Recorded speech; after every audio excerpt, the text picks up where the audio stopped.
Right. So what we were discussing, and thank you, the assignments were submitted on time. And so you could see, let me see the assignment submission. So you can see this is the first assignment. Advantages and disadvantages.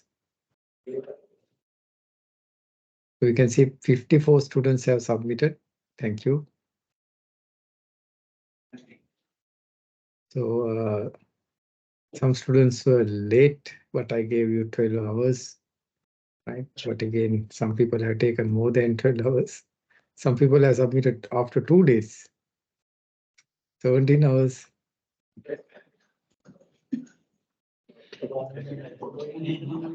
2 days.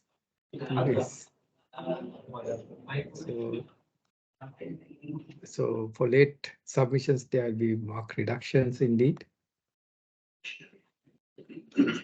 Right. So that's about the mark. That's about the assignment submissions. Okay. Right. Right. So today, let's go back to the LMS.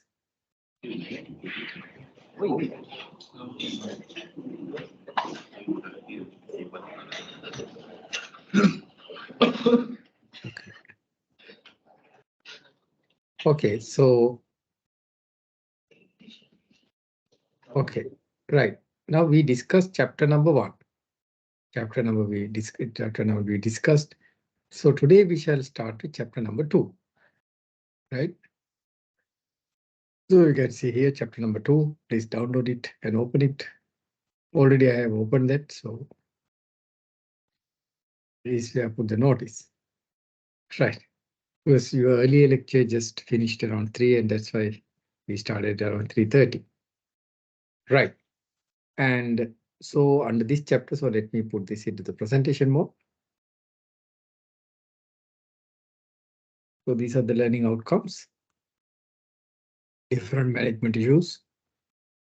Right. Today we shall discuss how we can perform a market situation analysis. So that happens to be your assignment as well. Right. So in your assignment, individual assignment, you will have to do a market situation analysis. Okay. And for a given company. So I will, so actually your batch, one of your batch representatives have sent me the group information. So, and as well as the individual information as well. So what I'll do is I will allocate based on that a company. And after that, you can do a market situation analysis for your company as well. So how to do a market situation analysis? So first you can do a pestle analysis. Can someone tell me what's pestle? Pestle analysis. E stands for what? Political, excellent. Political, that's correct. E stands for? Economical, okay. Economic factors, political, economic factors. S stands for? Social. Social factors. Social factors could impact on organization. T stands for? Technological. Technological factors. Yes. For a digital business, that's the most important factor, isn't it? Technological trends and how those are impacting a digital business. L stands for what? Legal factors. Legal factors. Very good. And E stands for what? Environmental factors. Indeed. Very good. So I think thank you very much for answering those queries. So yes, we can perform an analysis called pestle analysis, and we can analyze the macro environment. So here you can write here, right? You can take down here. This is for the macro environment. Macro environment. It's a macro environmental analysis, right? Then of course you can see the micro environment as well. Micro environment is the immediate environment, right? The organization is interacting with suppliers, customers, dealers, other intermediaries like dealers and other intermediaries would be the macro environment. So here we are trying to analyze the macro environment using pestle analysis. And also you can see we can perform a SWOT analysis. We can perform a SWOT analysis. A SWOT analysis stands for what? SWOT analysis stands for what? Strengths, indeed. Very good. Strengths, W. Weaknesses. Weaknesses, that's correct. And O stands for what? Opportunities. And then we have T, threats. Right? Okay, that's great. Then also we can apply the 5 forces model to see the market competitiveness. You can see the market competitiveness by using the 4 Porter's 5 forces model. Today we'll discuss about those models as well and see how to analyze the business environment. Right? Okay, and then we'll have a small classroom exercise as well if possible. Or we'll give it as, you know, an assignment, right? Okay. So that's what I told you here. You can see in this diagram. In this diagram, you can see there's the pestle macro environment, pestle factors. The macro environment is there. Then you have the micro environment. Micro environment is the immediate environment to the organization. This particular micro environment includes suppliers, competitors, intermediaries, and customers. Right? So that's the immediate environment. Okay. Now, if you take SAB, so SAB, School of Accounting and Businesses, the School of Accounting and Business, SAB. So can you tell me what kind of micro environmental factors are there? For SAB, who are the customers? School of Accounting and Business, who are the customers? Yeah, you students, that's correct. Then who are the suppliers? The lecturers could be taken as a major supplier because they are supplying their intellectual capital. And then also for if we take SAB as a separate unit, the CA Srilanka is also considered as a supplier, isn't it? And then we have competitors. Of course, we have enough competitors. The other state and private universities are competitors. And then we have intermediaries. Who are the intermediaries? For SAB, who can be intermediaries? If we are going to use a third party for marketing, let's say we are going to ask a third party, a marketing company to market the SAB degree. Then that marketing company who does marketing on behalf of SAB could be treated as what? As an intermediary. Right? So likewise, that's called a micro environment. The macro environment you can see is the larger environment which we discussed under pestle factors. Right? So is it clear the difference between micro and macro environment? Is it clear? Micro and macro environment, is it clear?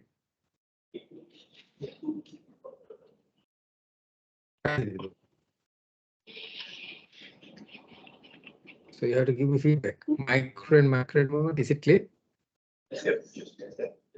Yes. Okay. Okay. Right. Great. Right.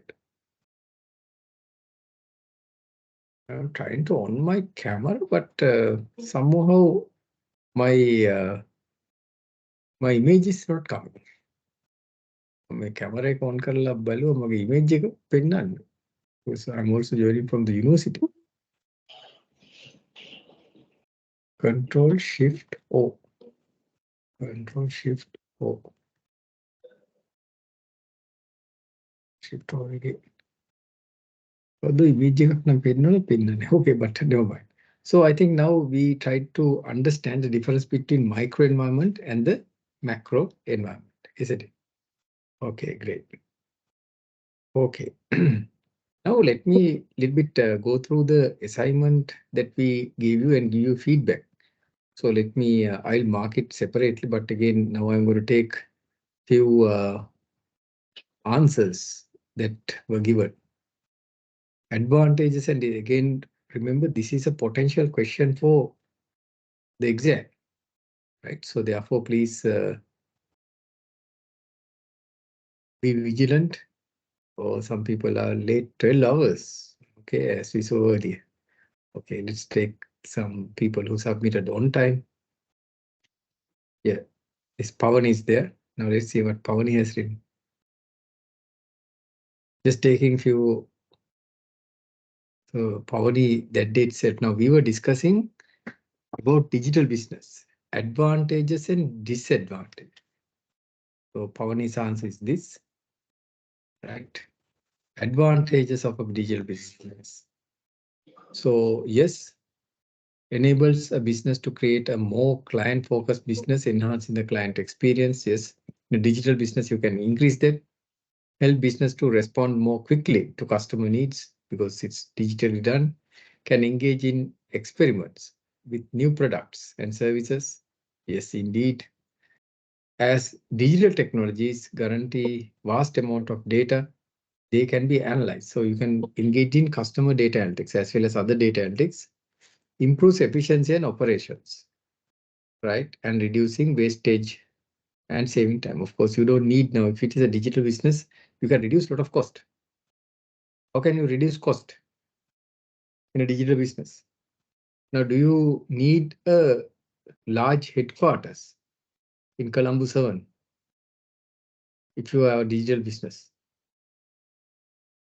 Hmm? Do you need a large headquarters? No, you don't need. You don't need because why? Because it's now digitally done. Right? You can be in Kottao or some other faraway place, or Magamo, wherever, and you can do the digital business. So those are the advantages. And also, what are the other advantages you can add to this? Any student? Based on your assignment submission? Let's see.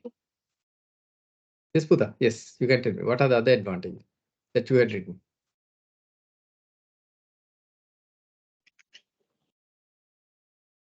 So let me look at the class. Yes. What are the other advantages?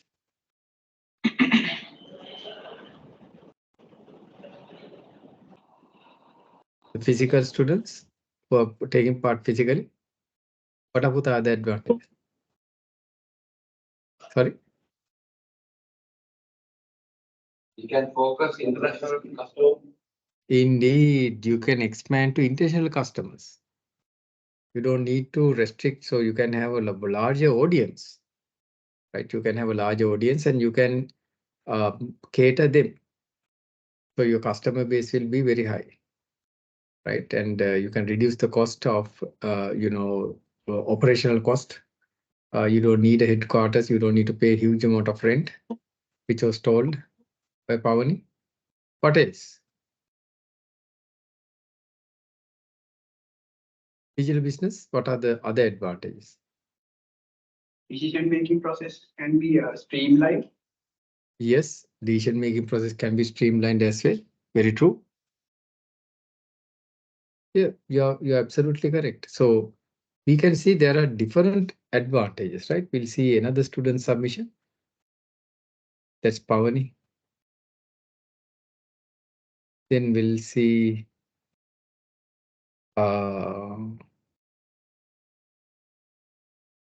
Janant. We'll see her submission.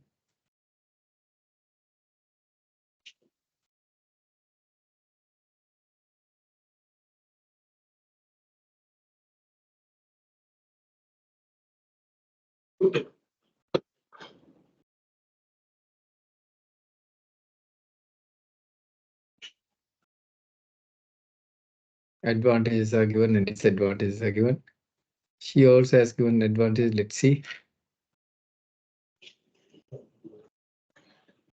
When we are doing digital business, it helps to quickly adapt to changing market conditions because it's done digitally. You can adaptability, flexibility is very high. By doing digital business, we can reduce the need of human resources. Because you can automate a lot of things. Good. When we are using social media platforms as well as digital marketing strategies, we can attract new customers quickly and build up relationships.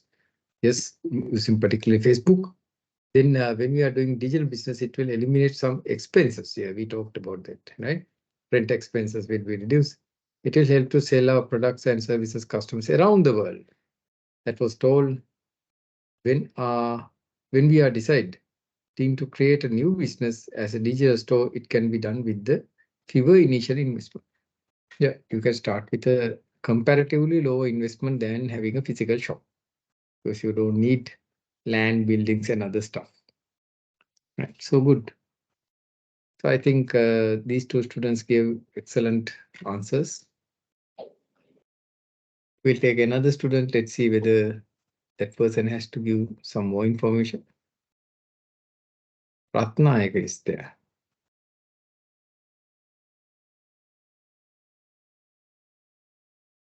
So these are still the advantages that we are discussing, right?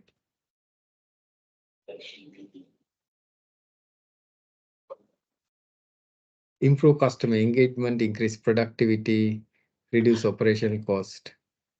And these were told. Enhance process quality. Yes, you can increase the quality as well. Improves resource management. Develop what? Decision-making processes. Yeah, agree. Then what are the disadvantages of doing a digital business? What are the main disadvantages? Students, any ideas? High competition. Indeed, it will create a huge competition because now once you are in a digital space, even Amazon.com is a competitor. If it is physical, then only the local competitors will be there. Now you are a global, you will have global competitors. That's a huge issue. What are the other disadvantages or issues faced by a digital business?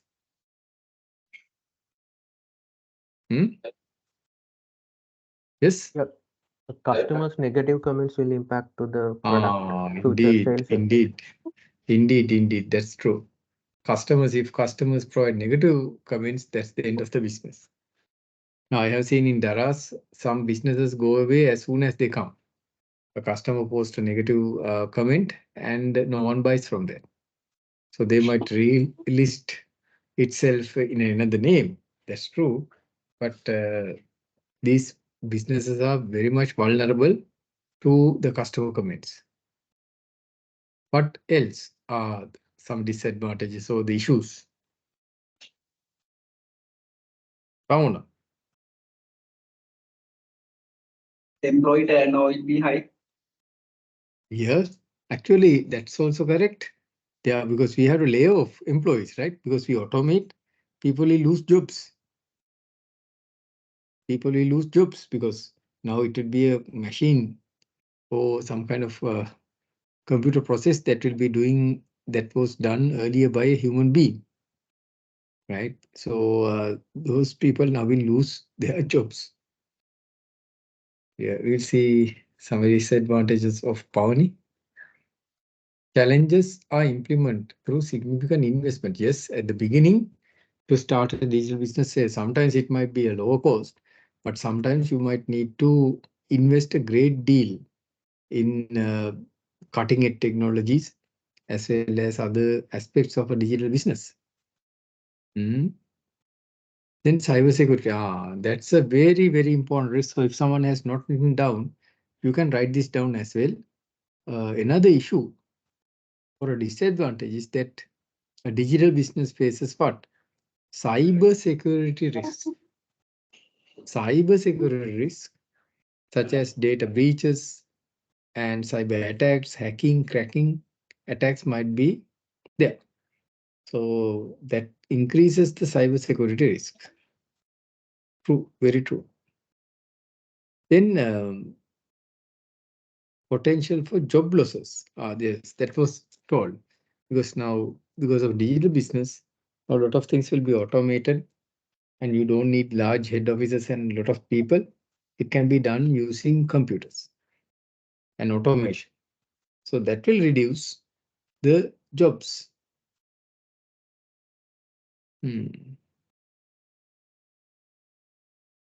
Potential for job losses as tasks are automated. Yeah, that's correct. That's what we discussed. Then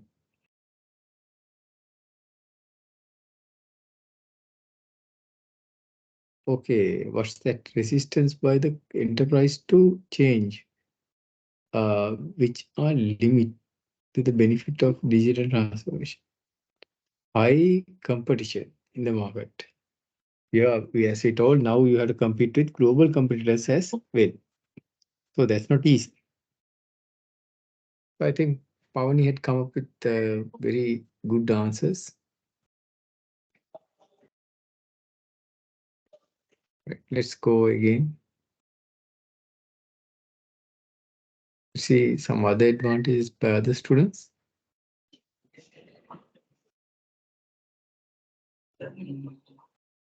Okay, you can see here.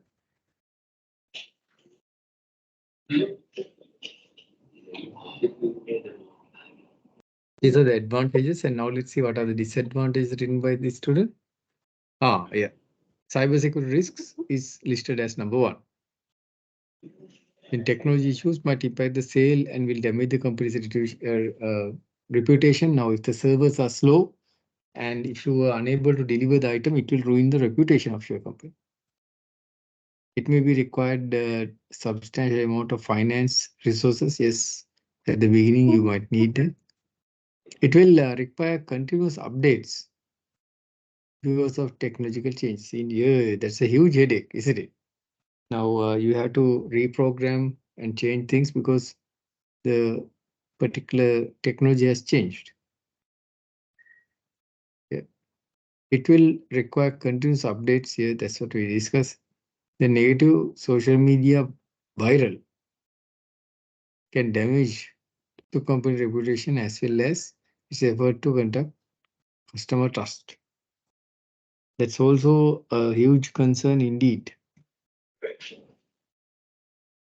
Right, because negative side, negative comments. At the beginning, one should told about negative comments.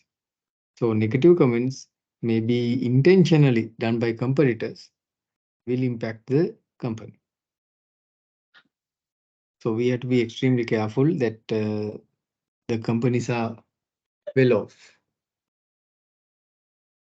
Okay, so now let's see to this student advantages.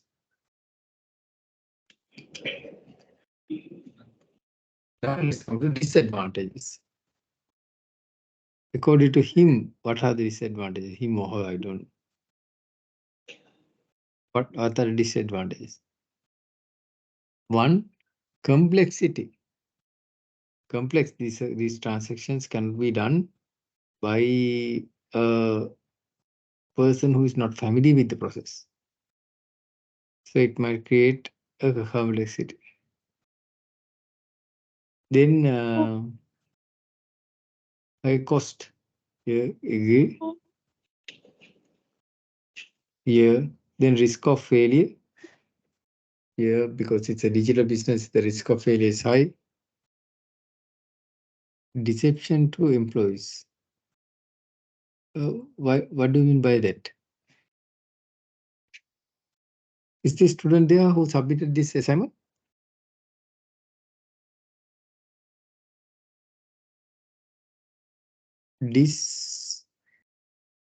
Disputation of employee. Then loss of customer trust. Yes, if you don't do it correctly, people will lose hope about you. So that's a problem. Then data security concerns. Of course, hacking and cracking and other kind of things might take place. Good, I think again some good comments were given. I hope others I'll be going through now, and others also have done a fabulous job.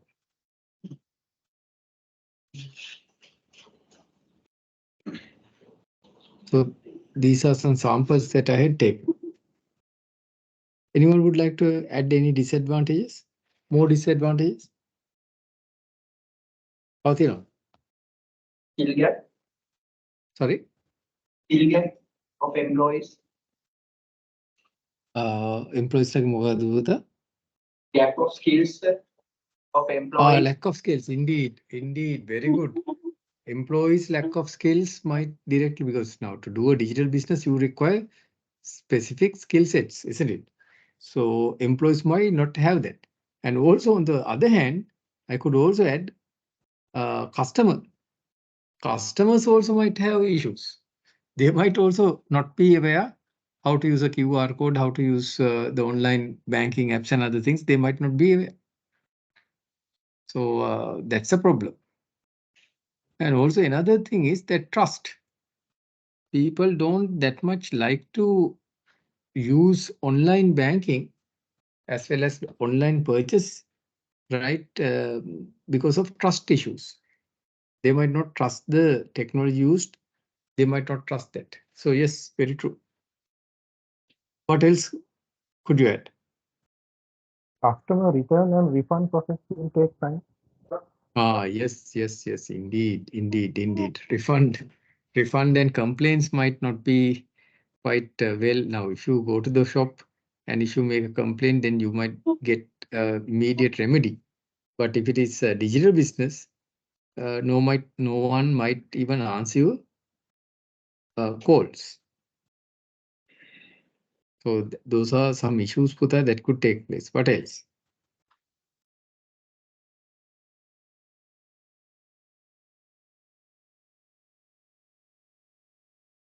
What else? What are other disadvantages?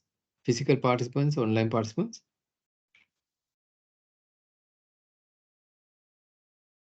Yeah, I think you covered a great deal of good information. Right. So let's see some other answers.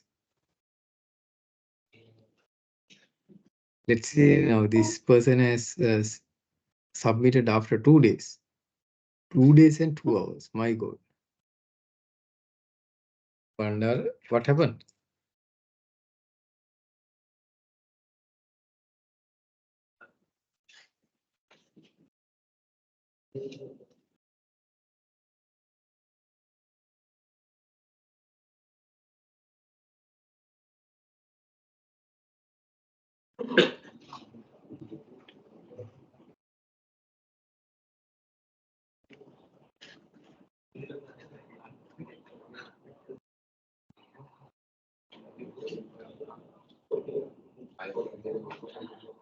Okay, now this is the RARK Bandar.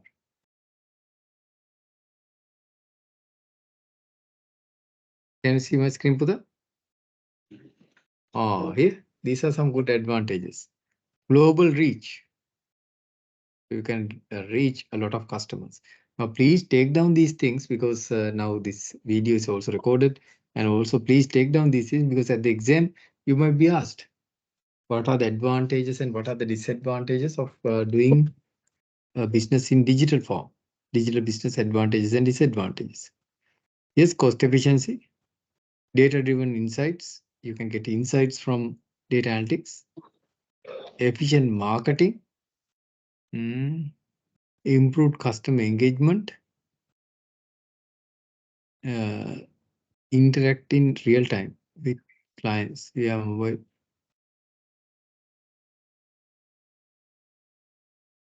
Agility and flexibility. Then disadvantages. Security concerns are there indeed. Hacking, cracking, initial setup cost might be high. Dependency on technology, yes, that's also a big issue.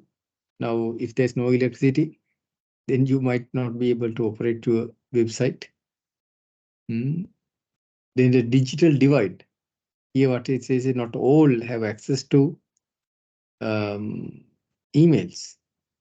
Not all will have access to online medium of ways of communicating.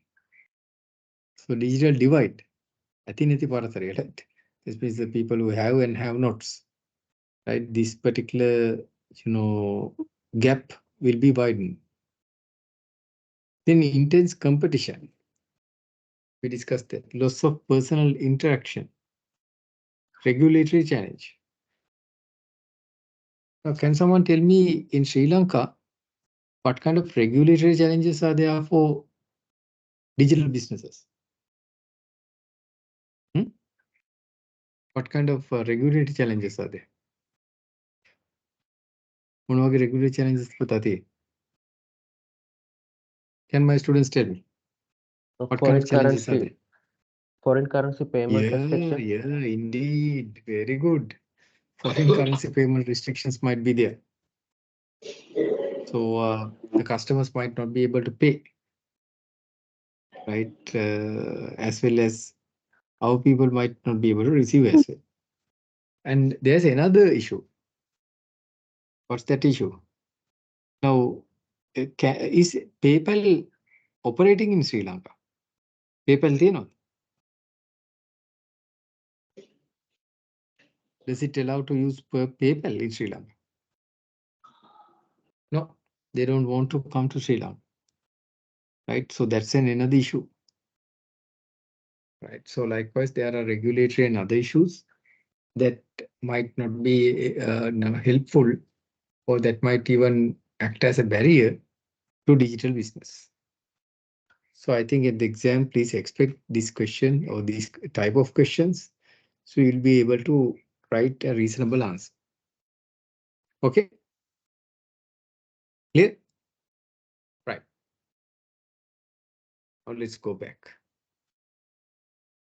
Okay, so it's about the assignment. I just want to discuss about the little bit of feedback, right?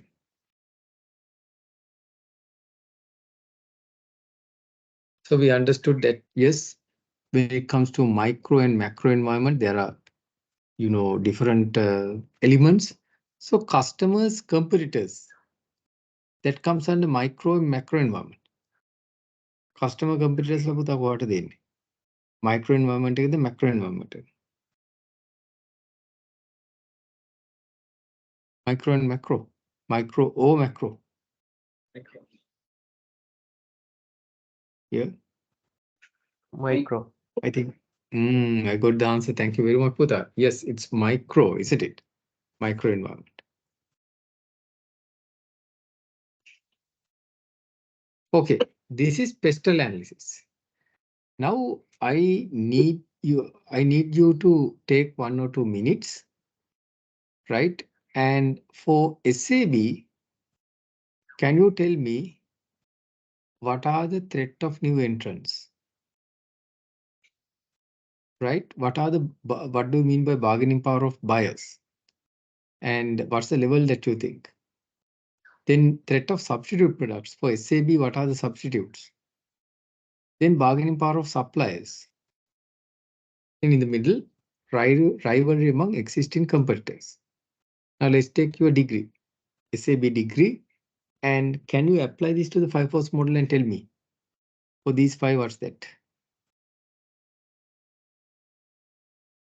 Take about 2 or 3 minutes. Apply 5 forces model. This is the application of 5 forces model to SAB, School of Accounting and Business. Take about 2-3 minutes, and then I'm going to ask you. So I have your name listed. Take 2 or 3 minutes. Check the internet. There's no any problem. Check the internet. Check other different modes, and tell me. Right. So I have your name list here. And I'm going to ask you to stand up and tell me, okay, what do you mean by bargaining power of customers? And what's the level that you see at SAB for bargaining power of suppliers, maybe?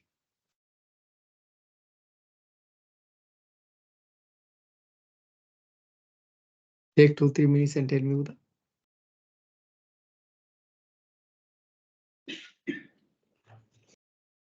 Apply 5 forces model. Now expect these type of questions at the exam. It might say apply 5 forces model to a city. So I'm going to give you now it's around 6:03, around 4:03. So we'll go up to 4:06, 3 minutes.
You can discuss among yourselves, no problem. Please discuss.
Okay, enough time, no? Right. So we'll ask certain students. Okay, is Francisco there? Yes. HDTV? Ah, very good. So Francisco, can you tell us what do you mean by bargaining power of buyers in terms of SAB?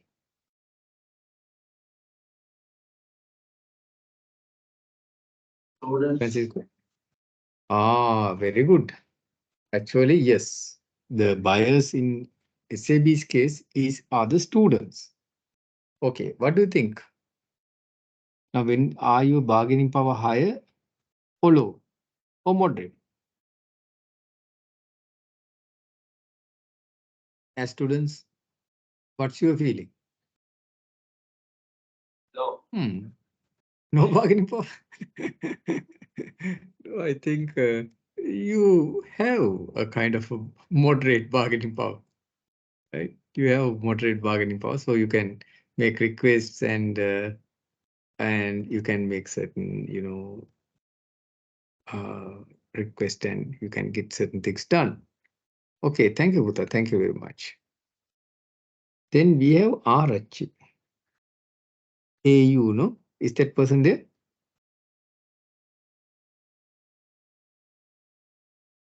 Anura? RH. Anura seems not there. Then Samaratung. Samaratung? APIC Samaratung. No. Vinod? Samaratung Vinod? Absent, no? Okay. I see. Then Jaya. Is the student there? Yes. Yes. Yes, is there? Not there. Okay. So we'll see Piris. Piris? Piris are there. Yes, sir. Ah, very good. TDM Piris. Okay, Buddha. Piris, tell us what do you mean by bargaining power of suppliers? Power of the lecturers. Very good. Power of the lecturers. What do you think? Is it higher, moderate, or low? Bargaining power? Higher. Higher, no? Indeed. Because these are knowledge industry, no? In knowledge industry, the bargaining power of lecturers are quite high. Because if they don't like, they could pull the plug anytime, isn't it?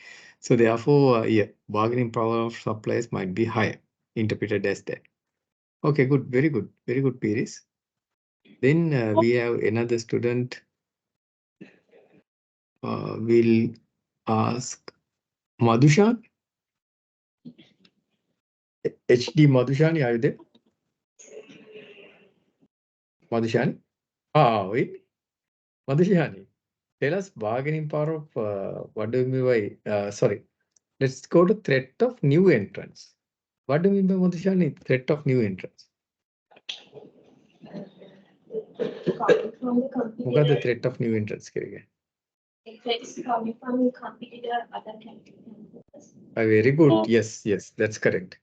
Whether the ability now threats of new entrance means yes, to the education industry, the other now with the other institutions, other degree providers could come, and what about that? Right, threat of new entrance. And Madhushani, what do you think in terms of SAB, threat of new entrance is whether it's higher or low or moderate? I think it is lower because that the startup cost is very high for an institution like this. Indeed. Not easy, isn't it? Not easy because we require a large investment, right? We require large investment and also there should be brand reputation. Now SAB has a huge brand reputation because of Srilanka, isn't it? So therefore, what we can see is in that case, yes, SAB enjoys that kind of, position, and for that it requires a large investment done. Yeah. Then we'll see another student.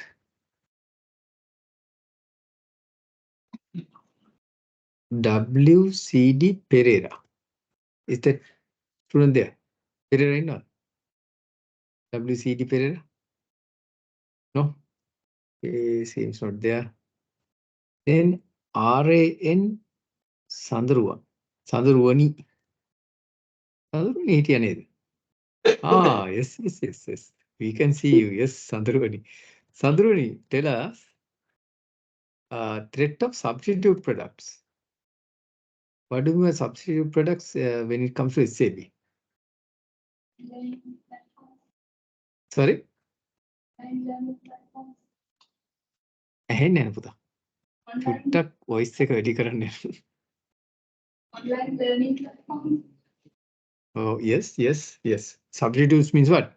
Yeah, substitute means other degree programs, similar degrees, right?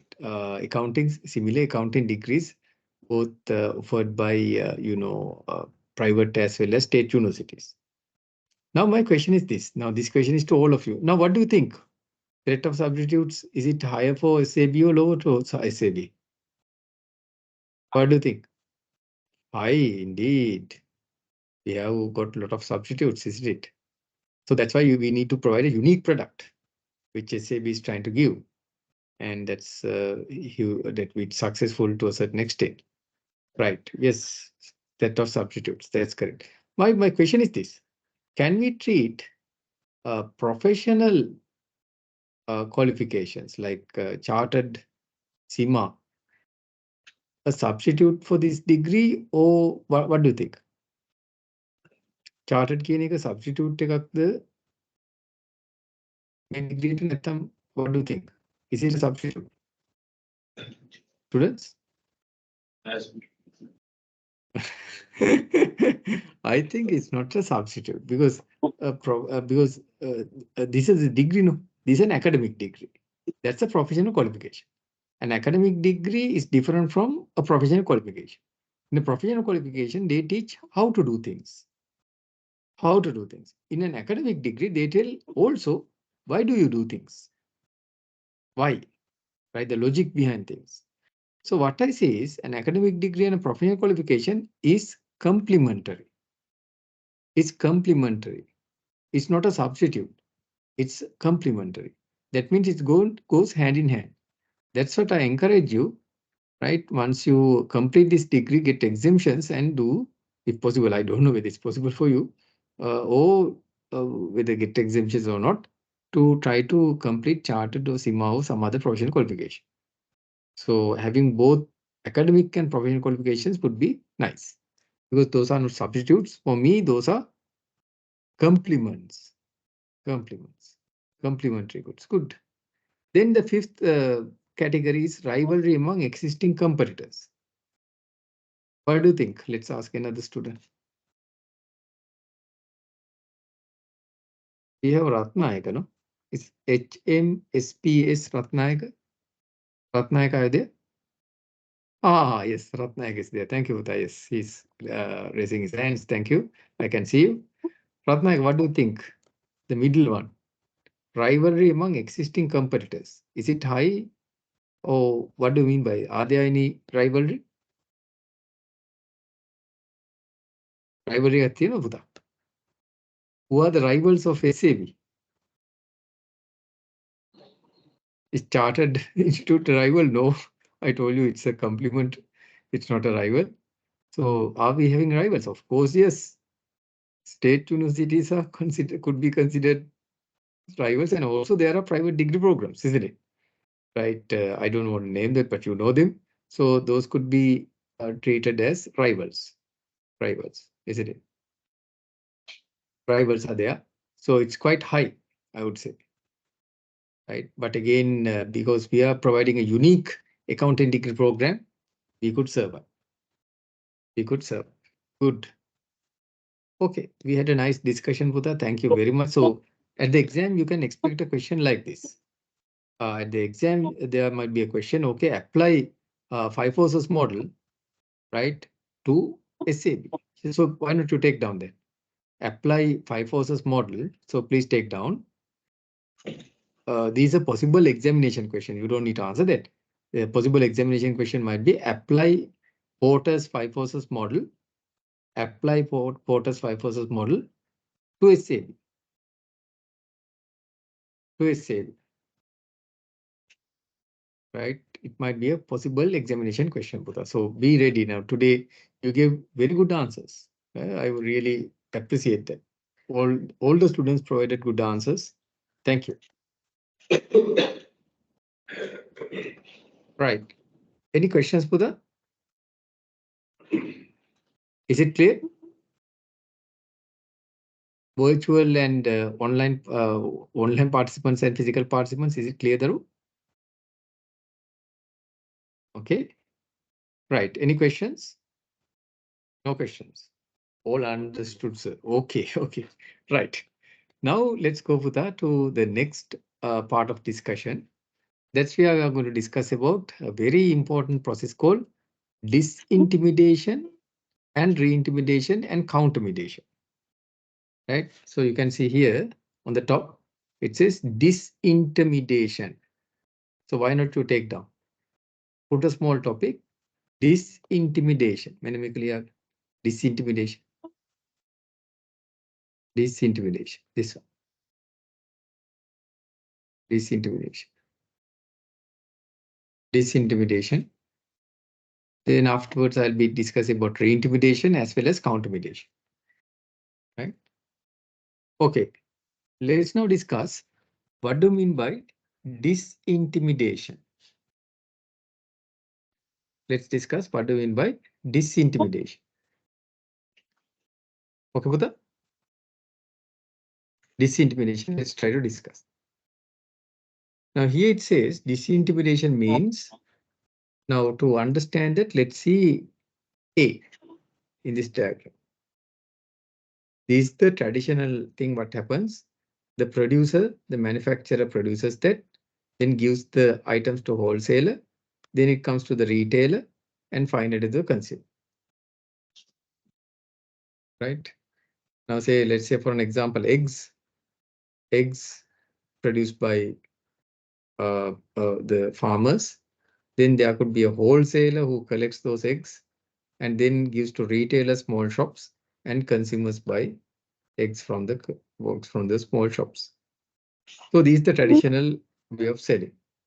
But now let's say here in the second one, you have cut off the wholesaler income.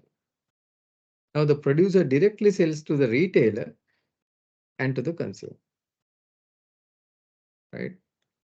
Then in the third one, you can see the producer cut off both the wholesaler and retailer and directly sells to the consumer. My question is it possible? That's called disintimidation. Intermediaries line karana. Disintimidation means you remove intermediaries. You remove intermediaries. You remove the wholesaler. You remove the retail. And the manufacturer directly sells to the consumer. Is it possible, Daru? Can it be done? Now let's say I'm an egg producer. Can I directly sell to the consumers? Can. Can. Why not? We can. How? By opening a digital business, we can do that immediately. I will open a website. If I'm a producer, I'll open a website and I will directly take orders from the customers.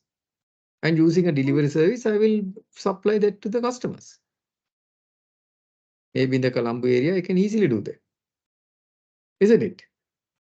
So likewise, you are going to cut off the wholesalers as well as retailers and sell directly. Right? The producer sells directly to the consumer. That's what Dell does. Dell computers, you can directly purchase from their website. Of course, if you want, there are retailers as well as maybe wholesalers. But on the other hand, you can directly purchase from Dell. Right? That's called disintermediation. It's made possible because of the websites, right? Digital business, right? Digital business, you can cut off the intermediary. Why do you need to cut off the intermediaries? Intermediaries අයින් කරන්න ඕන පුළුවන් තරම්. Why do you need to remove the intermediaries? What's the reason? Reduce the cost. Very good. Very good. To reduce the cost. Indeed. Because why? If you have wholesaler, retailer 1, retailer 2, retailer 3, they will always add a margin, isn't it? The wholesaler will buy items now. Actually, what has happened to the vegetables? Why vegetables are so expensive? Is it because the manufacturers, the farmers are asking big money? No. Who is really making money out of vegetable business? Who is making money? Wholesalers. Right? Wholesalers. Wholesalers are making a lot of money because they keep a huge profit, a margin, and then give that to the retailers. They keep a margin, and the consumers have to pay for retailers as well as wholesalers, their profit margins. So on the other hand, if you can directly purchase from producers, the consumers can be benefited greatly. Right? Did you understand the Buddha? Now, this government also did several things, and once the government tried to do this, now they understood that the wholesalers are keeping a huge margin, and that's why vegetable prices are high. So what did the government do? About a few months back, they took a new initiative. What's that? They started a train service, right? They started a train service directly from Nuwara to transport vegetable to PETA. පිටකොටුවට. Nuwara Eliya සිට කෙලින්ම පිටකොටුවට farmers ලගෙන් එළවලු transport කරලා කෙලින්ම consumers ලට දෙන්න දැන් ලෑස්ති කරා. So what do you try to do? ඇයි එහෙම කරේ? අතරමැදියෝ අයින් කරා. Intermediaries. To remove the intermediaries. So we call that process what? We call that process what? Disintermediation. දැන් ඔය ලියාගත්තු එක තමයි. Disintermediation. මොකද උනේ? ඔන්න ඇමතිතුමත් ට්‍රේන් එකේ නැගලා මේ එළවලු ටිකුත් අරගෙන. නුවරඑළිය සිට පිටකොටුවට. ඊට පස්සේ මොකද උනේ? කීසරයක් ඒ ට්‍රේන් එක ආව ඒ වගේ එළවලු ගෙනාවද? How many times that train brought vegetables from Nuwara to PETA? A train එක විතරයි මංගල ගමන විතරයි ආවේ. ආයිත් නම් ඒක ආවේ නැහැ. After that it never came from Nuwara to PETA. Only that journey was the only journey. What happened? What happened? The wholesalers derailed the whole process because they thought they will lose a lot of money. Indeed, they will lose money because vegetables could be taken at a very low cost. So the wholesalers, they derailed the process. Derail කරපු විදිහ ඉතින් අපි දන්නවනේ නේද කොහොමද derail වෙන්නේ කියලා. ඒ රටේ මොකක්ද වෙන්නේ ඇමතිතුමාට ඉතින් නේද?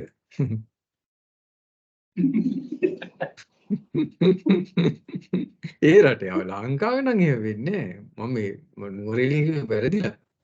right මේ මේව රෙකෝඩුත් වෙනවා ඊට පස්සේ මට වෙනවා පුතා මේව CID එකට ගිහිල්ලා උත්තර දෙන්න. Okay.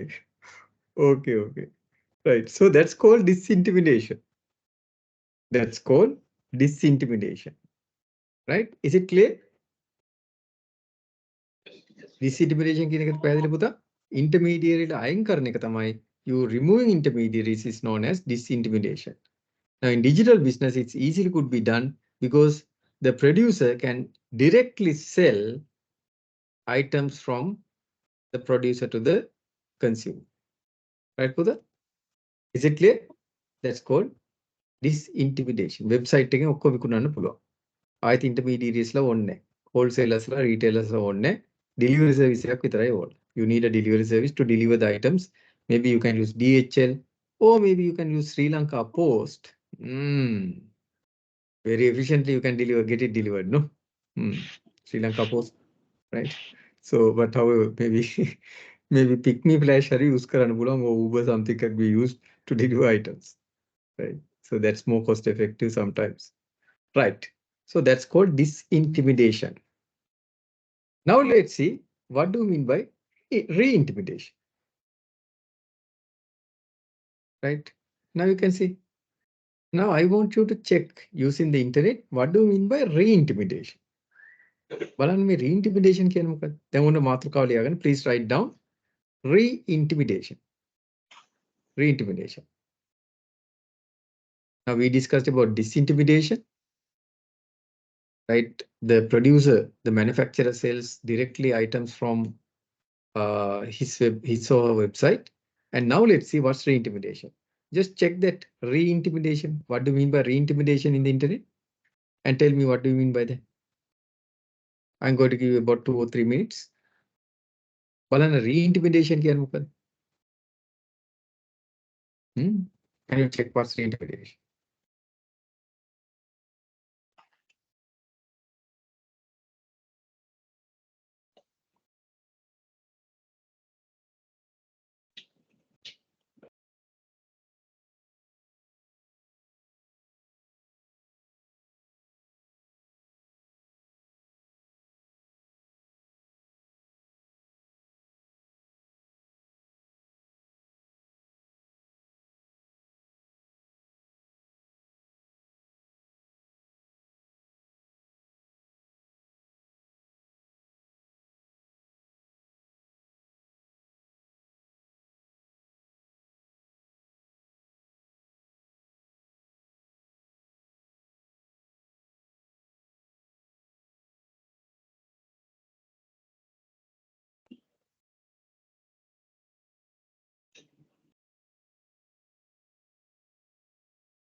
Okay, what do you mean by re-intimidation? Can a student tell me? Re-intimidation කියන්නේ මොකක්ද? Then disintimidation කියන්නේ මොකක්ද? Disintimidation means you remove the intermediary. Disintimidation. Remove the intermediary. Re-intimidation කියලා කියන්නේ මොකක්ද? You appoint a new intermediary. You appoint a new intermediary who is more qualified, who might be an expert in the area. Now, for an example, now the traditional intermediate, now for an example, Buddha, see, now when you do marketing, you might have used, for an example, television advertisements, for an example. So the intermediary is the television company, radio, those kind of things might be your traditional marketing partners, intermediaries.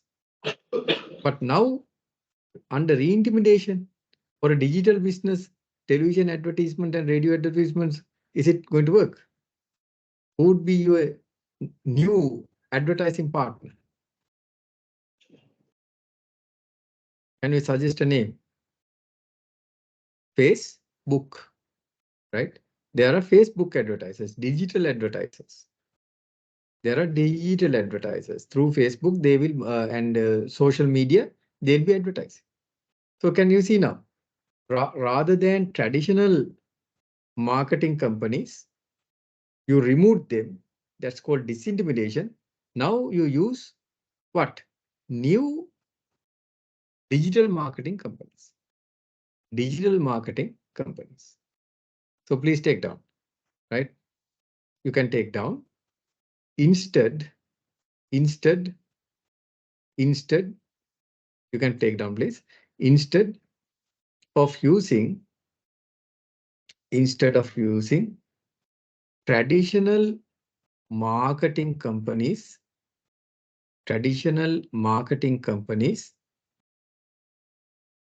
right? Instead of using traditional marketing companies, within brackets, within brackets, write down disintimidation. Within brackets, please tell disintimidation. Disintimidation. Right? Close brackets, comma, using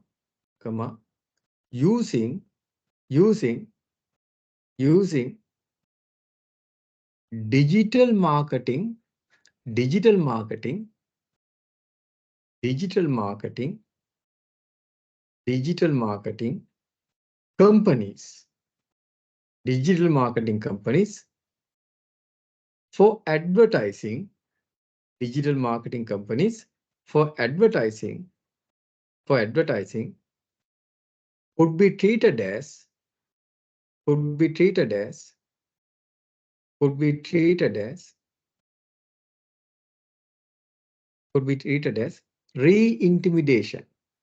re-intimidation.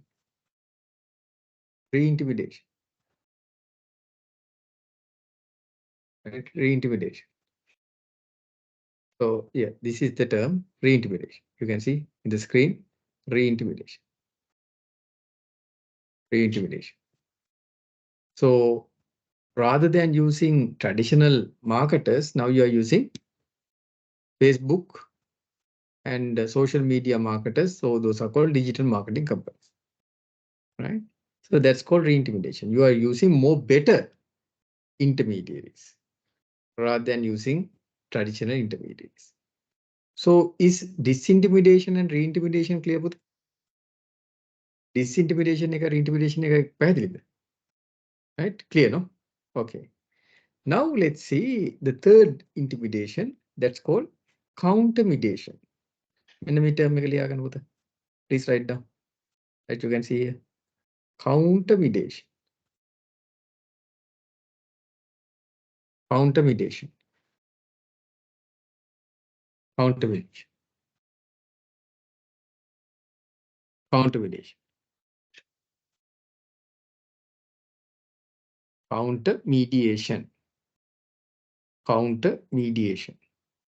Now this is different from disintimidation and re-intimidation. Countermediation means the company creating a new intermediary. Please take down.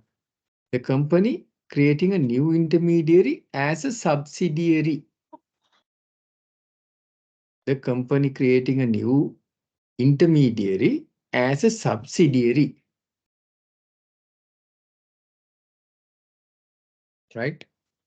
The company creating a new company as a subsidiary.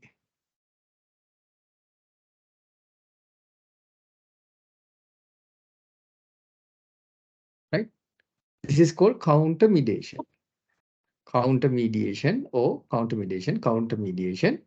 The company creating a new intermediary as a subsidiary. Right. Now, if I ask this question from you, what's the difference between re-intimidation and countermediation? දැන් මම පොඩි ප්‍රශ්නයක් අහුවා. Re-intimidation එකයි countermediation එක අතර වෙනස මොකක්ද? What's the difference between re-intimidation and countermediation? වෙනසක් තියෙනවා. Yes, there's a difference. Re-intimidation means you use a new intermediary, like a new digital marketing company. But counter mediation means, again, you are using a new company, but it's created by you. It's your own company, your own subsidiary. But re-intimidation, that's a third part. Re-intimidation karaddi, eකට use karane third party company ka. In counter mediation, you are using your own subsidiary. You are using your own subsidiary as a new intermediary. ඔන්න ඕකයි වෙනස re-intimidation එකයි counter mediation එකයි. Again, let me tell you, in the re-intimidation, you are using a third party company as a new intermediary. A third party as the intermediary. In counter mediation, you use your own company, a subsidiary. You create a new company as a subsidiary as your intermediary. So that's the difference between, right? That's the difference between re-intimidation and counter mediation. Is that clear, Buddha? Is that clear? Right. Now let's say, for an example, SAB is using a digital marketing company. Let's say SAB is using a digital marketing company to market its degree programs, right? And it's not using TV, it's not using radio and those kind of advertisements. It's going to use, let's say, a digital marketing company in Facebook. What's that? What's that? Is it counter mediation, or is it re-intimidation, or is it disintimidation? What's that? SAB එක TV එක advertise නොකර SAB එක දැන් digital marketing company එකට තල්ලි දීලා market කරගන්න Facebook එකේ. මොකද්ද? Re-intimidation. Rather than traditional company, right, using the traditional TV advertisements and other kind of radio advertisements, they are using a new intermediary. That's the digital marketing venues. Then දෙවෙනි එක. SAB එක, now the SAB establishes own subsidiary for marketing purposes, right? What's that? And now that subsidiary does the marketing. What's that then? Counter mediation, right? Counter mediation, because it's its own company. It's a subsidiary, right? But it's owned by SAB, right? I think in the future, those kind of advancements will take place. Okay, so I think now you understood the difference between these three concepts. What are the three concepts? What are three concepts? We discussed disintimidation, re-intimidation, and we discussed counter mediation. Is it clear? මේ concepts තුනේ වෙනස පැහැදිලිද? Is it clear the difference among these three concepts? These are made possible, Puta, because of why? Because of digital business strategies. You can create your own website. You can create your, subsidiaries own website and start selling things rather than using certain intermediaries.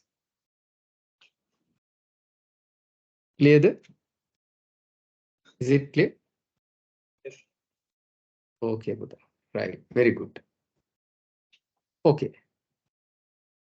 Now, after the break, we'll be discussing about business models.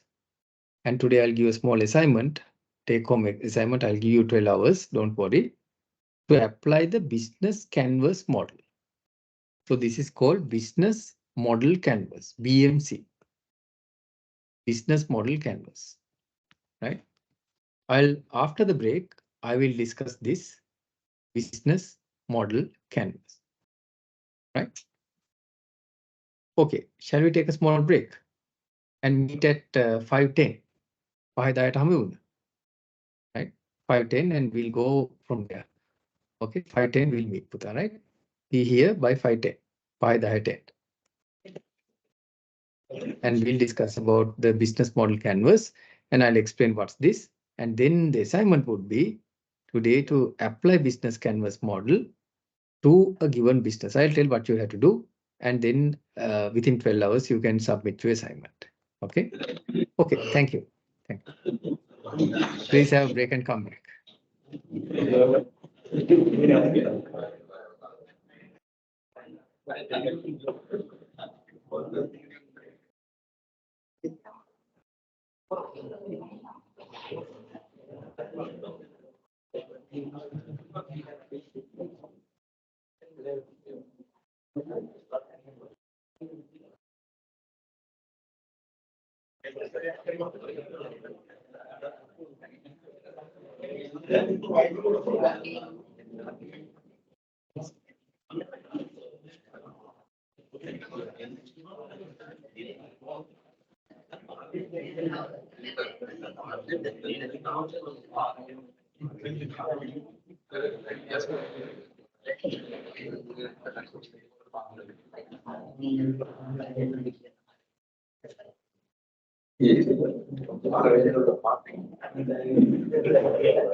Oh, the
Okay, students, welcome back. Can you hear me?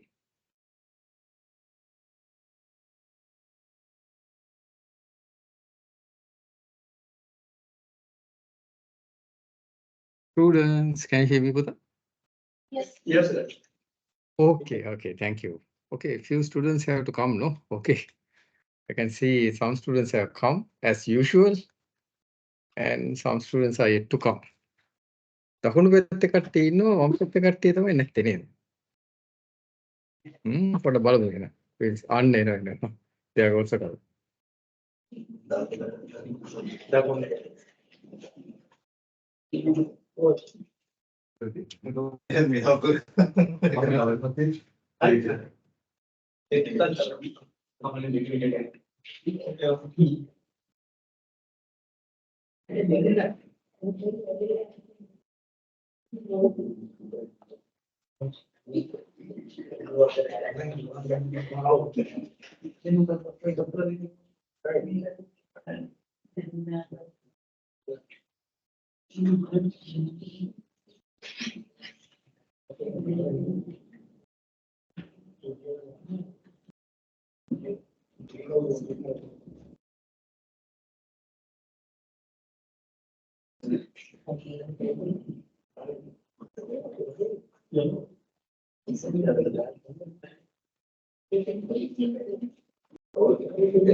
Okay, students, so we'll continue, isn't it?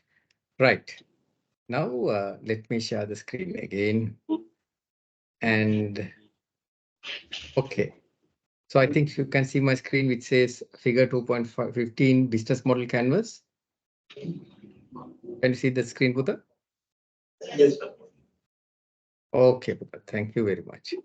Now, you can see here that in a business model, what's a business model canvas? The business model canvas will show the business model of a business, right? What's the business model? So these what a business model, like on the trimmers 1999, a business model is the total picture of a business, how the value addition is done, how the revenue is generated, right? So that model explains that an architecture for product, service, and information flows, including description of various business actors and their roles. So who are the main parties of the business will be explained by a business model, and a description of a potential benefits for the various business actors and a description of the sources of revenue. So it will give the entire value chain of a business, right? How value is created and delivered. Now let's see how to show. Now there is a way that you can show the business model in one page. We call it a model. So we use a business model canvas to show the entire business model of a business. Like a page like a poster we are trying to show the entire business model. We are trying to show the entire business model by using one page. That's called a business model canvas. Now, can you count and tell me how many components are there in this business model canvas? Component kiya? Let's see. Can you count and tell me how many components are there?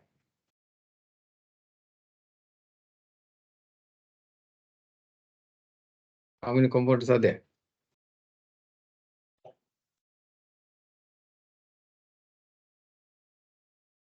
How many elements are there in the business model canvas? Elements kiya?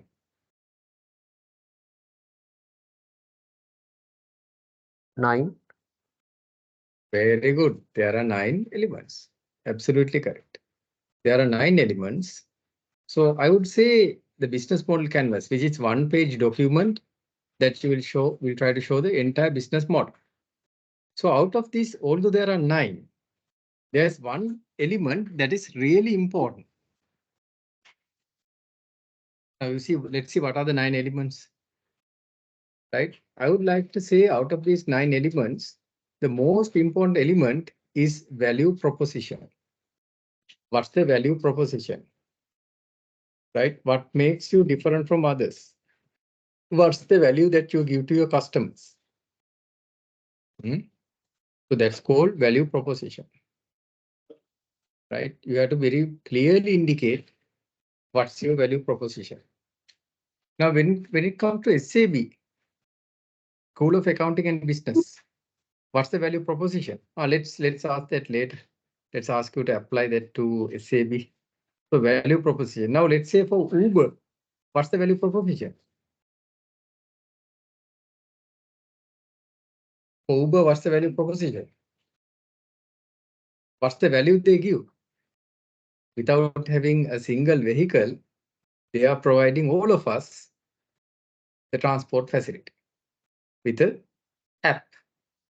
So their value proposition is that app that provides, right? It connects the drivers with the passengers.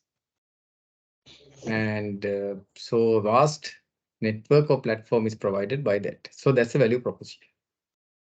Then comes after that, I would say the most important one is the customer relationships. So what are the customer relationships? How the customers are attracted, how the customers are retained, how the customers are grown. That's called customer relationships. Then you can see customer segments. Who are the customer segments? Now, if you take Uber, we have different customer segments, right? Based on the vehicles they use, right? And if you take Kangaroo, they have a different type of customer segmentation. They have corporate customers and they have normal customers like you and I. Then you can see here, we have channels. Channels, right? So how you deliver the items, how you deliver the items to the customers. That's what we call channels, right? Now, if it is a service, how you deliver the service. If it is a product, how you deliver the product, virtually or physically. Some products are digital products. You can provide it digital, like digital books, video, audio, right? Songs, those kind of things, music. Then comes the revenue stream. What kind of revenue that you earn? Maybe it's sales revenue, maybe commission revenue, maybe other types of revenue. So that's revenue. So this side talks about the value to revenue generation. So how many components are there? 1, 2, 3, 4, 5. So these 5 elements discuss about the particular revenue side from value proposition. Always ask a business, what's your unique value proposition? UVP, unique value proposition. If you don't have a unique value proposition, that means a sure way that you are not going to succeed in your business. Then comes this side of the business model canvas, BMC. You can see here who are the key partners, right? Now for Uber, who are the key partners? The drivers and other stakeholders, isn't it? Key partners. And the key activities. So what are the key activities that Uber does? It maintains it's a platform, isn't it? Maintains that platform where it connects the drivers and the passengers. Then the key resources, indeed, its servers and the app is its key resources and its main employees. Then the cost structure, the fixed cost and the variable cost. So that's the cost structure that we have. Now, what I want you to do is take few minutes and try to apply these 9 elements of the business canvas model. So it's only these 9 elements and you show in one page. We call that poster. Business model canvas is given in a poster. So you should be able to give these 9 elements. You should be able to show these 9 elements in a canvas, in a poster. Right? That's why we call it business model canvas. Right? How many elements are there again? 9 elements are there. So for any business, you should be able to do what? Create one. Right? Okay. Is that clear? Now I'm going to give you about 5 minutes. Try to see how these 9 elements are going to be applied to, I'll be giving the answer as well, to SAB. If you are trying to apply this to SAB, how you can apply this? In SAB, what's the unique value proposition? What kind of value is being given? And how the customer relationships are here, student relationships. Then who are the customer segments? The channels, how it's being delivered. Then revenue stream, what's the revenue stream for SAB? Then who are the key partners? What are the key activities? What are the key resources? And what's the cost structure? Now take a piece of paper and try to write these for SAB. SAB එක සම්බන්ධයෙන් මේ නමේ කොහොමද වැදගත් වෙන්නේ? How it can be applied. Take a piece of paper. I'm going to give you about 5 minutes. Can you do it? Right. The unique value proposition.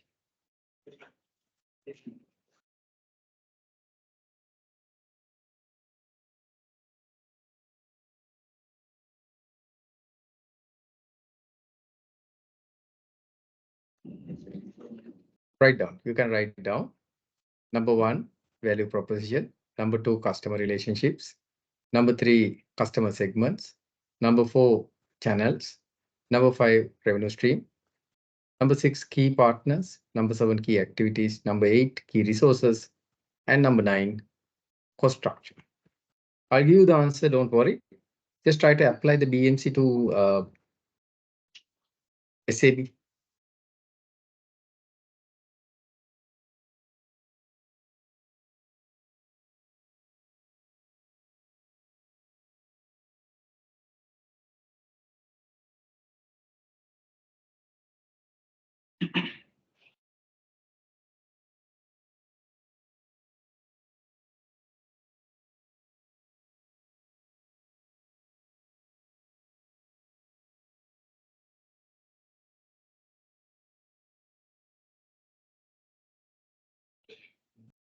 I'll give you about 5 to 6 minutes. Try to apply the BMC.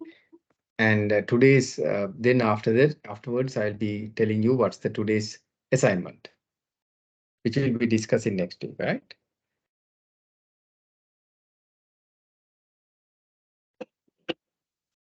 I'll give you 12 hours. Don't worry about it.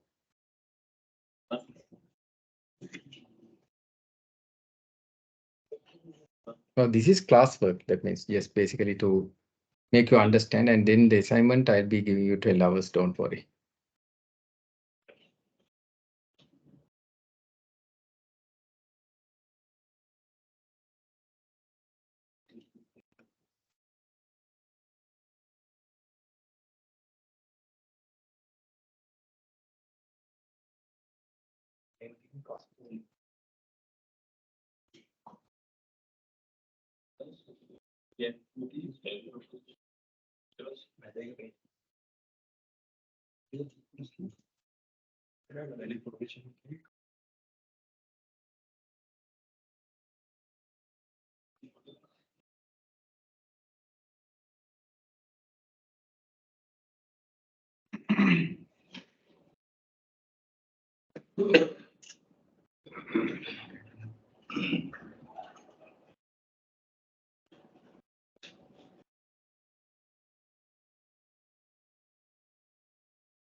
Okay, students, 2 minutes more.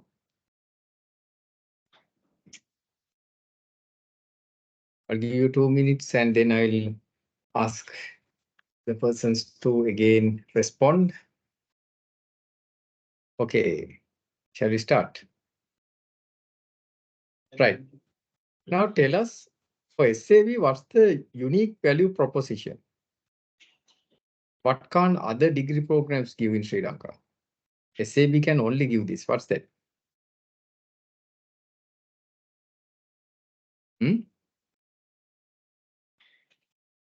What that you can give? Any student can tell? What could be provided? The What's exemption the for unique? that CXM. Ah, very good. Actually, SAB is part of CA Sri Lanka.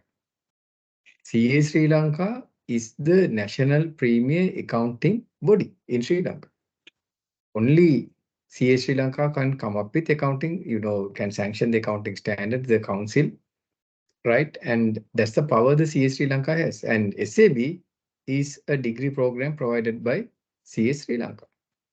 So that can any other organization can claim that? Can any degree program have that ability? No. Right. So that is there, and as well as you very correctly told, the exemptions provided, the recognition, all are part of, and the uniqueness that it provides are all part of SAB's unique value proposition. So in any business, please try to check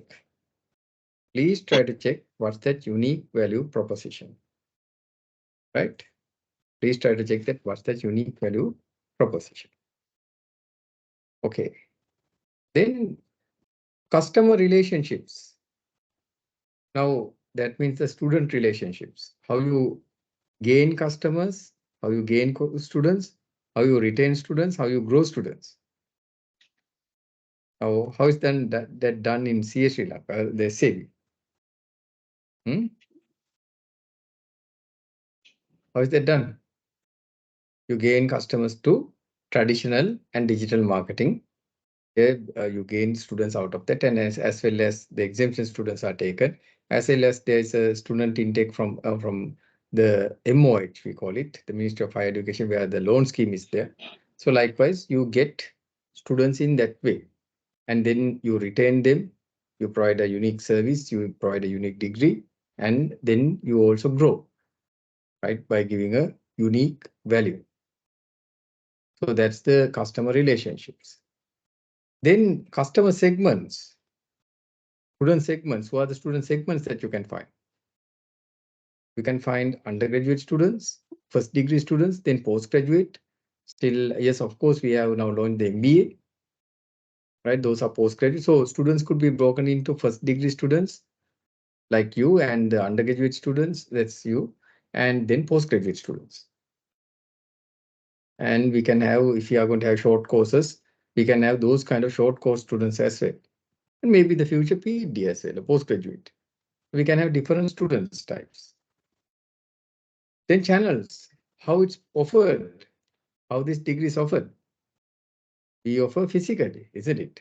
As well as we could offer it virtually as well, physically as well as virtually. Now we are also providing the degree for, the Bangladeshi market as well. The Bangladeshi market, so we can offer that online, virtually. Revenue stream, What's the main revenue stream? Your fees. Student fees is the revenue stream. And we can also use our website. Once we come up with a website, we can generate revenue from that as well by selling, by advertising revenue. And I'll tell you how to get advertising revenue from a website in the future. In the next chapter, I'll teach you how to get revenue from a website, right? And so likewise, you can get revenue from student fees and those things. Then key partners. Who are the key partners for SAB? How are the SAB key partners?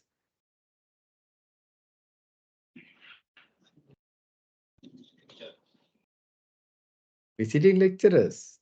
We are key partners, right? Visiting lecturers and other service providers, experts, consultants. So those are key partners. Then key activities. What's the key activity? The key activity is providing educational services, right? That's a key activity. So you provide content, delivery, and assessment. You do those things, and then you provide finally a degree, a valuable degree. So those are the key activities. Then key resources. What are the key resources? Intellectual resources are there. That's the syllabus and all the study packs and other old information, right? And what are the other key resources? Yes, the key resources, the buildings, facilities, lecture rooms, lecture facilities. Those are key resources. And internal lecturers are also could be considered as key resources. Then what's the cost? We have fixed cost as well as variable cost. Fixed cost, building rent is what? It's a fixed cost, isn't it? Fixed cost doesn't change based on the number of students, at least to a certain extent. So depreciation for buildings, building rent, then salary is paid for the employees, the management and the employees. Those are fixed costs. What are the variable costs? Now, printing your question paper, is it a variable cost or a fixed cost? You have to print the question paper as well as answer booklets. What's that? That's a variable cost, isn't it? Because for each student, it will differ. Here, unit of analysis is the student. So if some cost is differing, changing based on the number of students, that's called variable cost. So likewise. Okay, so that's about application of business model canvas to SAB. Is that clear, Buddha? Is that clear? Okay.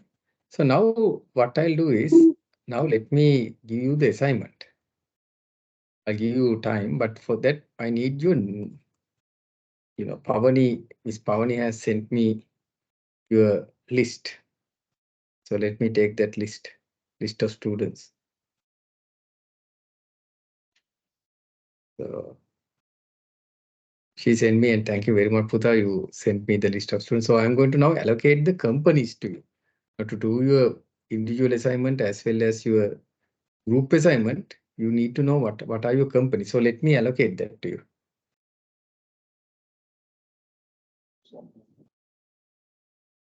I think Pavani is who sent me the here group segregation 16D. Thank you, Pavani. You are really helpful. Pavani, no need other lecture. Pavani, a pain in all.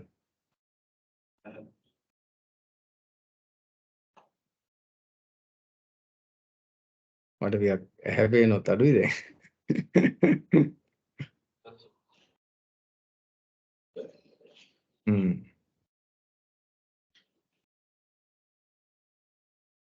Okay, Pavani has sent me the students. So I'm going to use this document now to allocate to the companies. Companies take allocate current.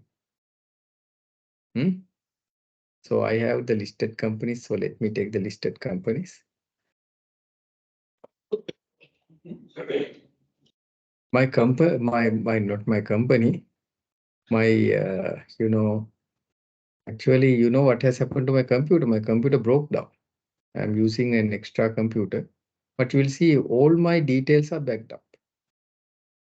Komoge details, I show you my backup system.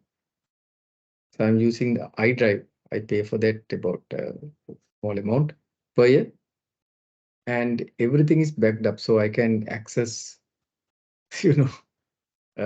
my backed up files because my computer broke down. I'm using another computer and I given it to repair, but again, I could access all my documents. So even today's information, everything is there. So let me take what happened to that.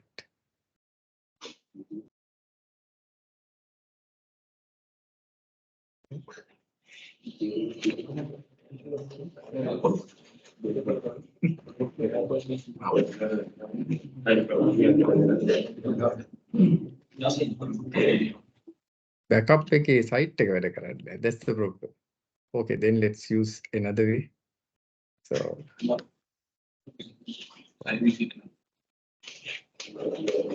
Chandi.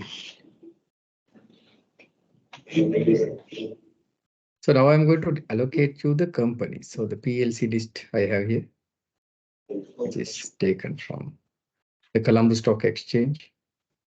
So let me download it. And let me today itself allocate on a random basis.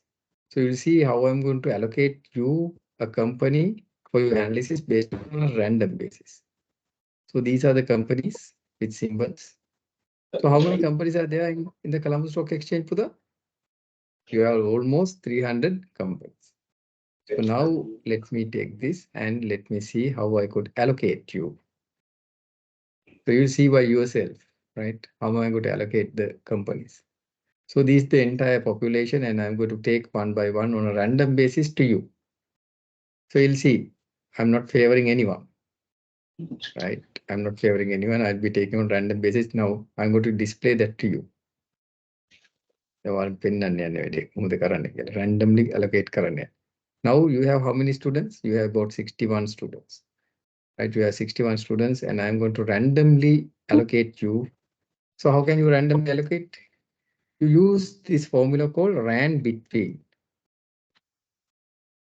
RAND between. And I'm going to say random between 300. I have 311, let's say 310. Okay, 310 companies. So yes, you can see randomly the 55th company was allocated to the first person. Likewise, I can randomly generate. So see, so these are the 300. These are the 300 companies over here. But there are 308 companies. So let's make it 308, not 310. 308 companies, right? And then I'm going to drag this. So these numbers are generated random. 273 is a random number. I did not give. So now what I'm going to do is I'm going to copy this and I'm going to paste it only the values because if not, it will change. Okay, but 450. So these completely randomly, right? Then now I'm going to give you what's the company. So I am going to say rand, sorry, not rand, between, let's say VLOOKUP. VLOOKUP, okay, this one.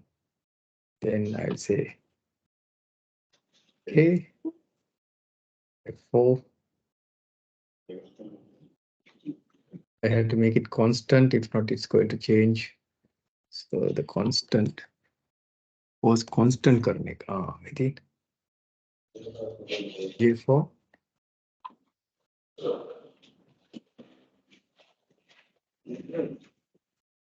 Okay. Then make K constant.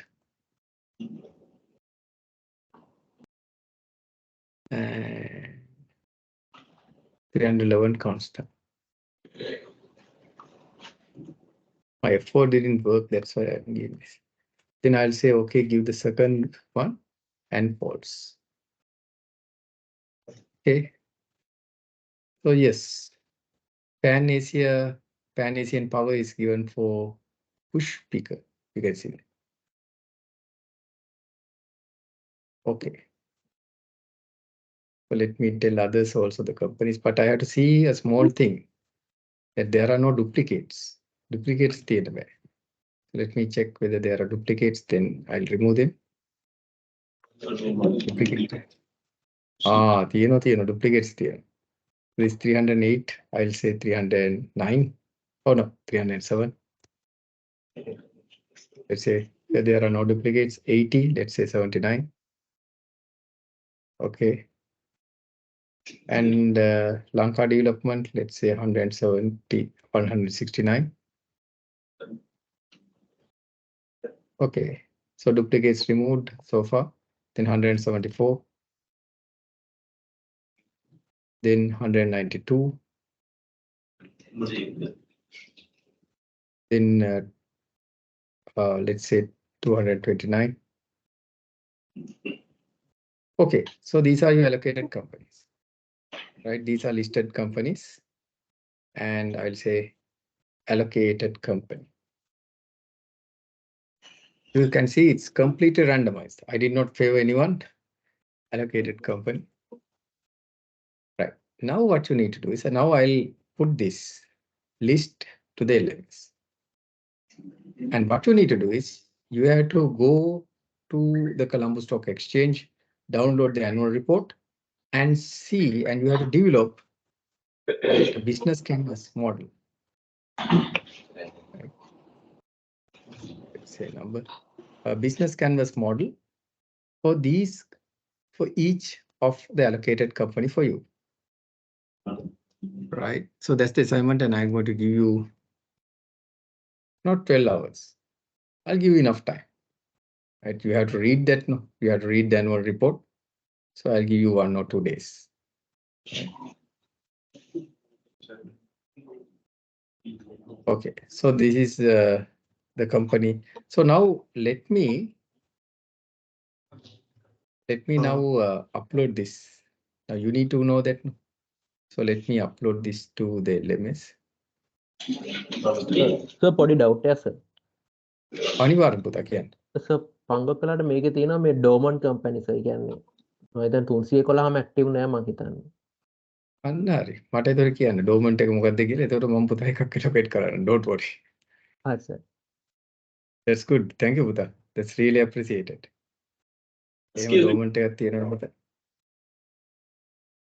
So tell me what's the dormant one with evidence puta, then I could I could. Excuse me, sir. Yes puta, yes. Repeat what needs to be done. I'll give you 2 days puta. Can you please repeat what needs to be done? Okay puta, I'll tell you. Wait a moment, Daru. I'll tell you that. First let me upload this. I'll also write it for you. I'll write it for you, then you will be very clear what you have to do. Good question, Buddha. Thank you.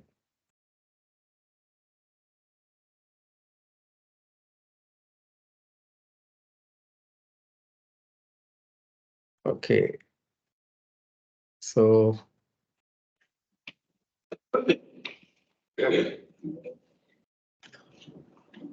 let me take it downloads.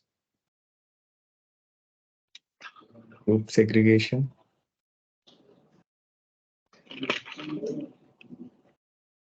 Copy this.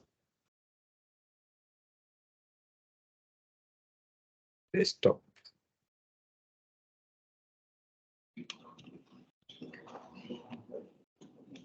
Yes, Srilanka.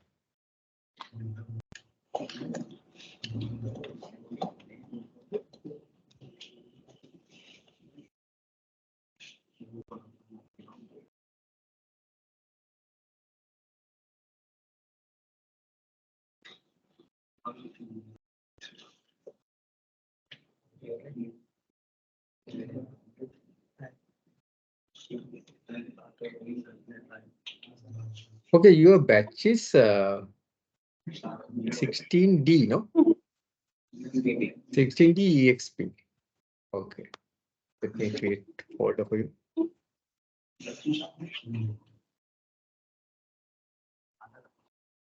It's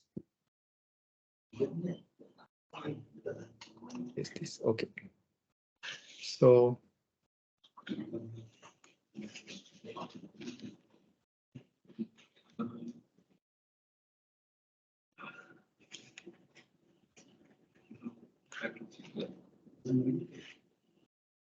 assignment allocation, and let me now put this into your assessment.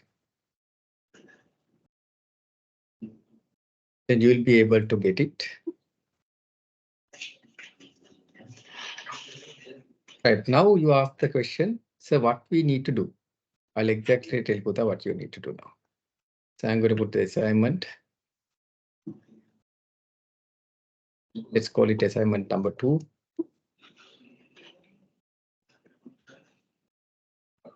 Assignment number 2, creation of a BMC. Let's write it the business business model canvas. Okay, so these are the requirement. Please create a business model canvas. A business model canvas for the allocated PLC in the above image Excel file. Please download the annual report and a report of the allocated PLC and create and PLC as well as use other sources. This assignment. Okay, Putha? Yeah. Okay, so this is the requirement, Putha.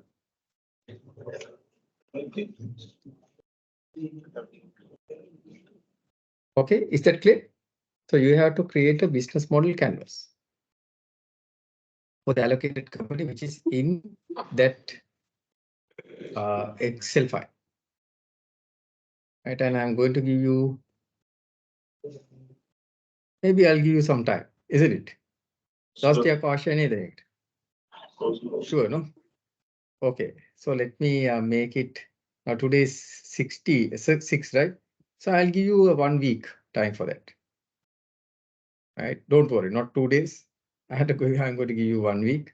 So let's say by next Friday night. So 13th. So let's see what's Friday. Okay, 12th midnight. Good enough? Yes, So generous, okay, generous amount of time, isn't it? Until the midnight. Yeah, because you have to little bit read to come up with a good business model canvas. And when you come up with this, be more specific, right? Don't just write. So I'll just write that as well. Be more specific.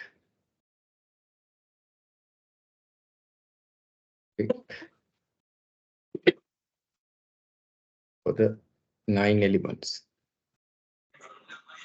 that you include. And the business model canvas.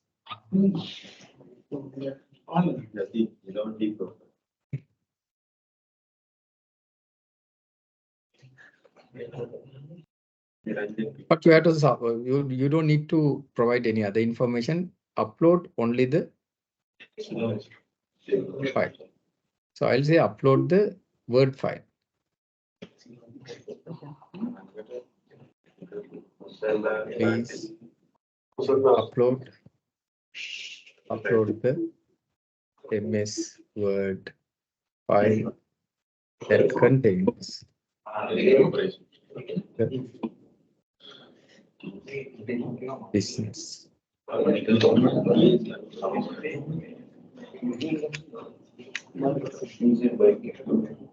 Okay, so please do upload the BMC, right? Only the BMC as a Word file. Okay,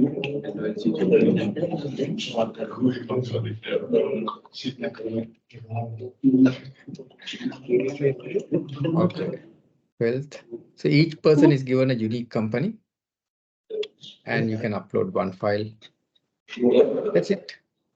Is that clear, Buddha? Someone asked me what you need to do. Now I think I made it clear. And let me make something a little bit more clear. So I'm going to edit. And I'm going to say display in the post page.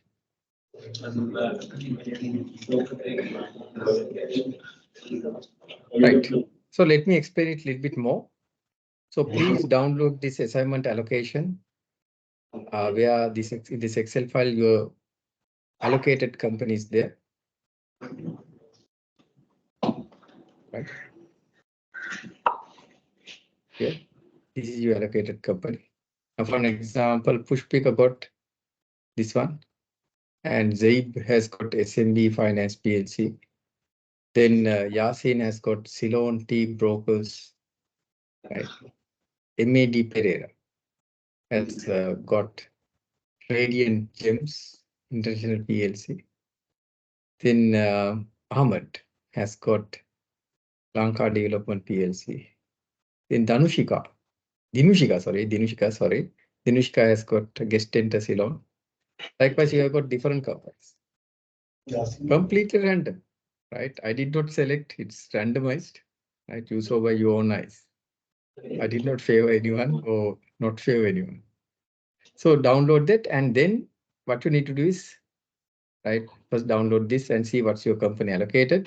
And then what you need to do is you need to download the particular annual report for that particular PLC, as well as go to their website, go to other sources that you have, right? And try to get a good understanding and create a business model canvas. Right? Is it clear, Buddha? Someone asked me whether the assignment, what you need to do, and can I please explain that the student asked me. Is that clear?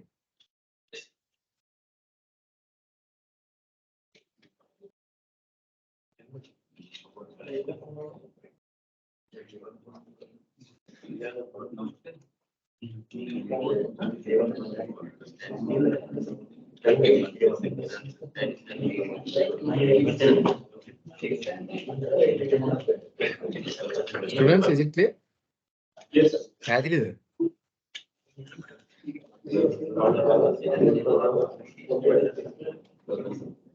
So I've given almost 1 week. 12th, you can submit.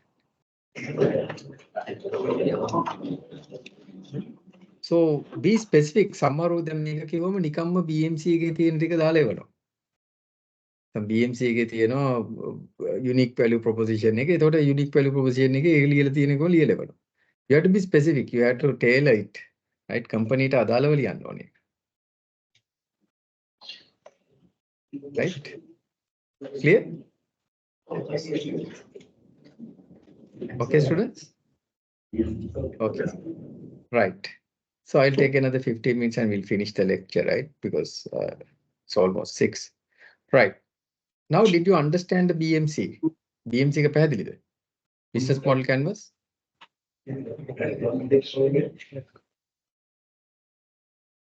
Okay. Right. Now, next week, I'm going to teach you, right, different types of revenues that you can generate from a website. right? There is subscription to access to content, right? I'll teach you what's this. Then pay-per-view content, CPM. CPM stands for cost per meals, right? The CPC stands for not Ceylon Petroleum Corporation. It's what? Cost per click advertising. Then sponsorship, affiliate revenue, then subscriber data, and access to customers for research purposes. Likewise, there are different ways that you can earn revenue from a website. So I'm going to teach you that, right? And then I'm going to give you a numerical example for this as well, which I'll be working out with you. And I explain how to compute those things, right? So that we'll be discussing. Okay, we'll do that next week, Putha, because, but I'll just cover this, right? Just the first one I'll cover, and the first and the second one, then I'll cover the next things next week. Now you can see, this is how you can gain revenue from a website, right? By selling your digital products. One is called subscription to access to content. Here, the users pay a monthly fee, so they will get access to all things available. Now, say for an example, if movies are there, for 1 month you pay and you can watch any movie within that. So that's called subscription access to content. Now, there are certain newspaper websites like dailymirror.lk. If you pay for 1 month, you can watch or you can view any kind of newspaper within that 1 month. But pay-per-view content access means to view a movie or to read a book, a specific movie or specific book, you have to pay. And then you will be able to download only that. That's called pay-per-view content access. Now, if we take Netflix, Netflix is what? Subscription access to content or pay-per-view content access? Netflix more. Netflix is what? Subscription to access. Subscription to access. Very good. You pay a monthly fee and you will be able to watch any movie within that 1 month. On the other hand, now in Amazon.com, you have books, right? What's that? Now you will purchase a book and you will be reading that. Maybe you see in the Kindle app. What's that? Subscription to access or pay-per-view? ඒක මොකද්ද? Kindle එකේ movie එකක් හරි පොතක් download කරලා බලන එක මොකද්ද? Amazon එකෙන්. From Amazon you might purchase a book or a movie and you might watch only that. What's that then? Pay-per-view content access. That's correct. So likewise, these are different models. They're revenue models, right? So you got the two, and I'll be explaining the rest of the things next week. Okay, any questions? Do you have any questions, Putha? No, Prashadena. Related to the assignment and yeah, okay. So today what I did was I discussed about the micro environment, the macro environmental factors, the pestle factors, right? The micro environmental factors, then disintimidation, re-intimidation, and counter-intimidation. And very clearly, I discussed about the business canvas model. Business model canvas or business canvas model, however you call it, BMC. And also, I gave you this week's assignment, which is to develop a BMC for your given company. And also, this will be the company that you have to do your first major assignment as well. These are classroom assignments. The major assignment is that you also have to do, you have to create actually a market situation analysis, right? Now, if you go here, now this one you have to do only at the end of the semester, you have to submit this. Your first assignment is on that, individual assignment, right? So I'll tell that later. For the given company, the allocated company, now let's say you allocated JKH or whatever, then you have to do a SWOT, TOWS. I'll tell what's a TOWS and then pestle analysis. five forces model and other any analysis. And you have to give that at the end of the semester. Right? So that's what is required for your final individual assignment. These are what I call the classroom assignments. Right? These are classroom assignments where you will be putting here. I will call this in-class assignments. The class assignments. And as your group assignment, what you need to do is you have to take one of the companies and create a digital business strategy. Now, for an example, Puta, now that's a group on a group basis. Now this is team number one. In team number one, how many members are there? 1, 2, 3, 4, 5. 5 people are there. Then for your group assignment, what you have to do is you have to take one company out of this, any company out of this, and create a business model canvas and prepare a report and present it as a group. So that has to be done week before the last. It has to be done week before the last, right? That means if the semester takes place, let's say on 20th of Sunday, right? Then before that, on 13th, you have to provide the report as well as you have to give the presentation. Right. So that's basically for this particular, group assignment. So that's the individual and group assignment, which I'll be explaining again. Don't worry about that. But for the class assignment, what you need to do is you need to create a BMC. Right? For the class assignment, you have to create a BMC for the allocated company. For the allocated company. Is that clear, Buddha? Any questions? Clear?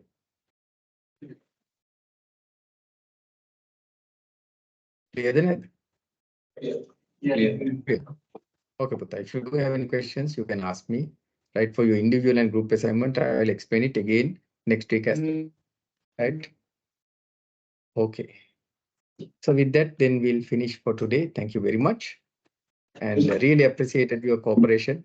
And although I was unable to come today, you cooperated with me. Really appreciated, Buddha, and wish you all the best. And we'll meet next week physically. Okay. Okay, Buddha. Good night and please take care.